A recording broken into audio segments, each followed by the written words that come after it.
Imagine your own funeral. What would you want people to say about you? What character, what contributions, what relationships truly mattered? It sounds morbid, maybe, but it cuts through the noise. Have you ever found yourself incredibly busy, ticking off everything on your to-do list, but at the end of the day, there's this nagging feeling that you haven't really accomplished anything truly effective? Or maybe you have these huge goals, these big ambitions, but when you look at them, you just feel, well, completely overwhelmed by how to even start. Exactly. If that sounds familiar, then today's deep dive is definitely for you. We are diving into a book that's been like a cornerstone of personal and professional development for millions. Stephen Covey's The 7 Habits of Highly Effective People. Iconic, really. Published back in '89, but still incredibly relevant. Over 25 million copies sold. Yeah, and named the most influential business book of the 20th century. That's quite a claim. It is. And what's remarkable looking at our sources today, which range from summaries and guides to critiques and personal stories from readers, is its lasting impact. It's not just trendy advice. Right, it's based on principles.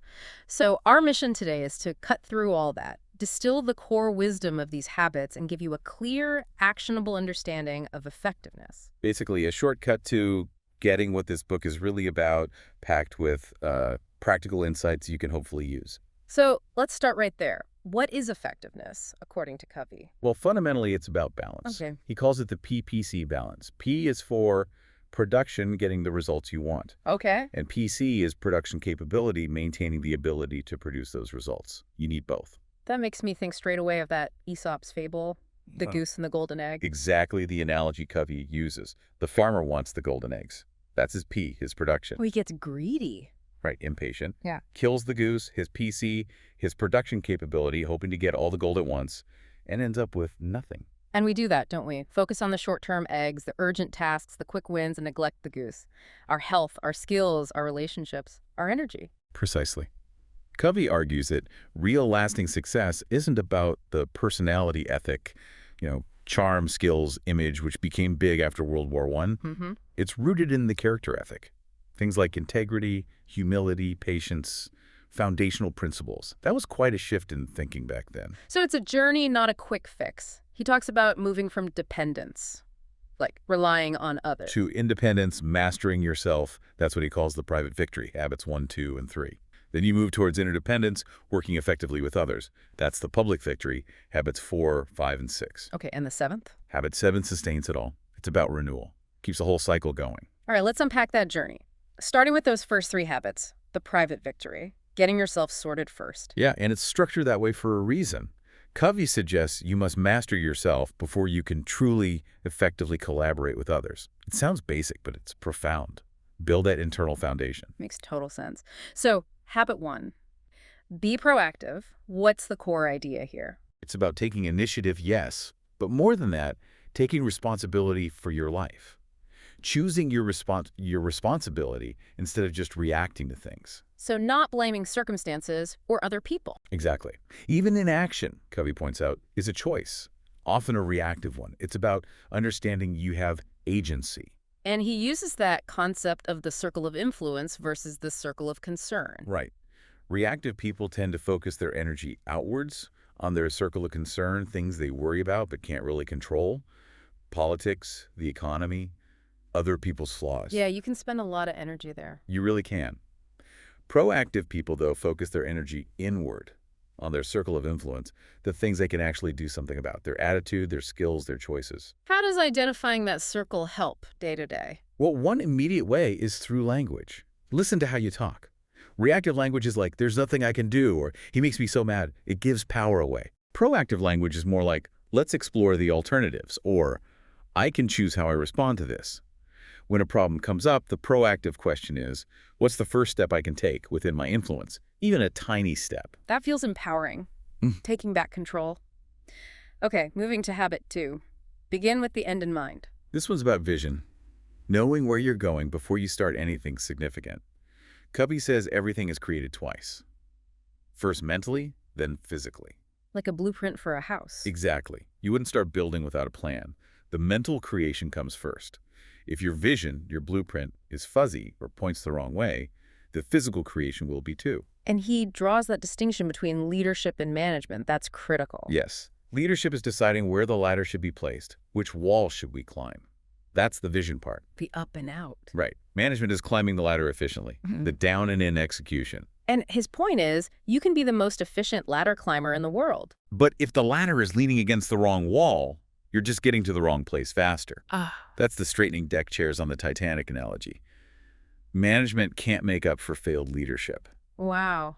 So how do you apply this personally? He has that somewhat intense exercise, right? The funeral exercise? Yeah. Imagine your own funeral. What would you want people to say about you? What character, what contributions, what relationships truly mattered? It sounds morbid, maybe, but it cuts through the noise. It forces you to think about your core values. Precisely. And that leads to his other big suggestion here. Create a personal mission statement. Like a personal constitution. Kind of, yeah. A concise statement of your core principles and values. It becomes your filter, your guide for making decisions, big and small. It keeps you aligned with your end in mind. Your internal GPS guiding your choices. Which leads neatly into habit 3. Put first things first. This is where the planning meets action. It's the practical application of being proactive. Habit 1. And having your end in mind. Habit 2. It's about organizing and doing things based on your priorities. Self-management. And this is where the famous time management matrix comes in, the 4 quadrants? That's right, based on importance and urgency. Quadrant 3 is urgent and important. Crises, deadlines, things you have to do now. Firefighting mode. Often, yeah. Quadrant 3 is urgent, but not important. Think interruptions, some meetings, other people's priorities pressing on you, things you might try to delegate or minimize. Okay. Quadrant 4 is not urgent and not important. Time wasters, busy work, mindless scrolling, things to eliminate. And the key quadrant is? Quadrant 2, not urgent, but important. This is where the real effectiveness lies. So things like planning, relationship building, exercise, learning, prevention. Exactly. The stuff that builds your capacity, prevents future crises, and moves you towards your long-term goals. But because it's not urgent, it's easy to push aside. So the trick is to spend more time in Q2. How do you actually do that when Q1 and Q3 are always screaming for attention? It requires discipline. Covey recommends weekly planning, proactively scheduling time for your Q2 activities before your week fills up with other people's demands. Blocking out time for the important, not just the urgent. And learning to say no gracefully, saying no to things, even urgent things that don't align with your core mission and goals. Yeah. That's hard for a lot of people. Definitely. Protecting your Q2 time. Okay, so that's the private victory. Habits 1, 2, 3, mastering yourself. Now, moving outwards. The public victory. Habits 4, 5, and 6. From independence to interdependence. Right. Now that you have a solid internal foundation, how do you interact effectively with others? How do you collaborate and build strong relationships, especially when, people have different goals or perspectives? Which brings us to habit 4. Think win-win. This is a mindset, really. Approaching every interaction looking for mutual benefit, not win-lose, I win, you lose. Or even lose-lose where conflict just drags everyone down. Exactly. It's about finding solutions where everyone feels good about the outcome. And Covey adds a powerful caveat. Win-win or no deal. Yeah, meaning? Meaning, if you genuinely can't find a solution that works for both parties, it might be better to agree to disagree and walk away, preserving the relationship, rather than forcing a bad compromise or a win-lose situation. That takes courage. What traits does Covey say you need for this? He highlights 3. Integrity, being true to your values. Maturity, balancing courage, speaking your needs, with consideration, understanding theirs, and the abundance mentality. Ah, yes, the abundance mentality versus the scarcity mentality. Crucial difference. Scarcity says there's only so much pie, so your gain must be my loss. Abundance says there's plenty for everyone. We can find ways to create more pie together. That really shifts how you approach negotiation or collaboration. Totally. So practically, when you're in a situation, try to really understand the other person's needs and concerns, not just your own. Look for those overlapping interests to build a win-win solution. Which connects directly to habit 5. Seek first to understand, then to be understood. The core communication habit. Prioritize empathetic listening.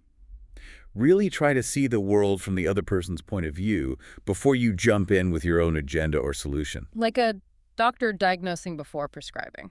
Perfect analogy. Yep. Most of us, though, listen with the intent to reply. We're just waiting for our turn to talk, formulating our argument. Guilty as charged sometimes. We all are. Covey links this to persuasion, referencing the Greeks. Ethos, pathos, logos. Credibility, emotion, logic. Right. He says you need ethos, they trust you, and pathos, you connect with them emotionally, understand them, before your logos, your logical argument, will actually land. If they don't feel understood, they won't be receptive to your brilliant logic. So practical application, bite your tongue. Huh. Sort of. Give your full attention. Don't interrupt. Ask clarifying questions. So if I understand correctly your feeling, summarize their points back to them to make sure you've got it right. Then once they feel heard, share your perspective. That sounds like it could prevent a lot of arguments. It really can. It opens the door for genuine connection and problem solving, which leads right into habit 6, synergize. Synergy. That sounds a bit corporate buzzwordy sometimes. What does Covey mean? He means creative cooperation where the outcome is far greater than what individuals could achieve alone. 1 + 1 = 3 or 10 or 100. It's about valuing differences, different perspectives, experiences, styles, and seeing them as strengths, not weaknesses. So it's not just compromise. Definitely not. Compromise is often 1 + 1 = 1.5. Both sides give something up. Synergy is about finding a new way, a third alternative that's better than either original position. Can you give an example? Well, think about great teams, like that Chicago Bulls example with Michael Jordan. Talent alone wasn't enough. They had to synergize.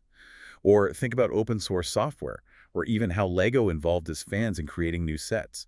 Combining different inputs creates something new and often better. So for us, it means actively seeking out diverse perspectives. Exactly. Don't just brainstorm with people who think like you. Encourage different viewpoints. Create a safe space where people can disagree respectfully and build on each other's ideas to find those higher synergistic solutions. Okay, so we've covered the private victory, habits 1 to 3, and the public victory, 4 to 6. We've built character, learned self-management, and figured out collaboration. But what holds it all together? There's one habit left. The linchpin habit, really. Habit 7. Sharpen the saw. This is the habit of continuous renewal. Without it, everything else eventually dulls and becomes less effective. Right, the woodcutter story. Too busy sawing to sharpen the saw. And ends up working harder for less result. We are the saw. We need regular maintenance to stay effective. And Covey breaks this down into 4 areas for renewal. Yes, 4 dimensions, crucial for balance. Physical exercise, nutrition, sleep, taking care of your body. The foundation. Absolutely. Then mental reading, learning, planning, writing, keeping your mind sharp and engaged. Third is social-emotional building relationships, connecting with others, service, practicing empathy and synergy from the other habits, nurturing your connections. Important. And finally, spiritual connecting to your core values and purpose. This could be through meditation, nature, prayer, art, whatever gives you that sense of meaning and peace. And the catch is, this is all quadrant 2 stuff, isn't it? Exactly. It's all important, but rarely feels urgent. Yeah. No one forces you to exercise or read or meditate today. So you have to be proactive about it, schedule it in. You absolutely have to. It requires discipline and commitment because it's easy to let it slide when things get busy. But neglecting renewal eventually burns you out and undermines all your other efforts. It fuels everything else. It's like an upward spiral he talks about. Learn, commit, do. Right. Continuously learning, committing to applying what you learn, and then doing it. Across all these habits and dimensions, it leads to growth and increasing effectiveness over time. It's a lifelong process. So pulling this all together for you listening, we've walked through Covey's 7 habits, being proactive, beginning with the end in mind, putting first things first, thinking win-win, seeking first to understand, synergizing, and finally, sharpening the saw. And remember, they're not just separate tips. They build on each other. It's an integrated framework. The private victory enables the public victory, and sharpening the saw keeps the whole engine running smoothly. By understanding these and trying to consistently apply them, you can potentially gain more control, build much stronger relationships, and achieve results that feel more meaningful in your life. It's fundamentally about shifting from dependence to independence, and then recognizing the power and necessity of interdependence, all built on a foundation of strong character and continuous self-renewal. So as you think about these habits, maybe reflect on which one resonates most right now, or which one feels like the biggest challenge for you. And let's leave you with a final thought, something to maybe mull over. Building on all this, why do you want to be effective? What are you actually trying to achieve by applying these habits? Who are you trying to please or impress? Or is it about aligning your actions with your deepest values? Yeah, that's a powerful question. Getting clear on your why behind wanting effectiveness can make applying these principles even more impactful. What stands out to you from this deep dive? Something to ponder as you move forward.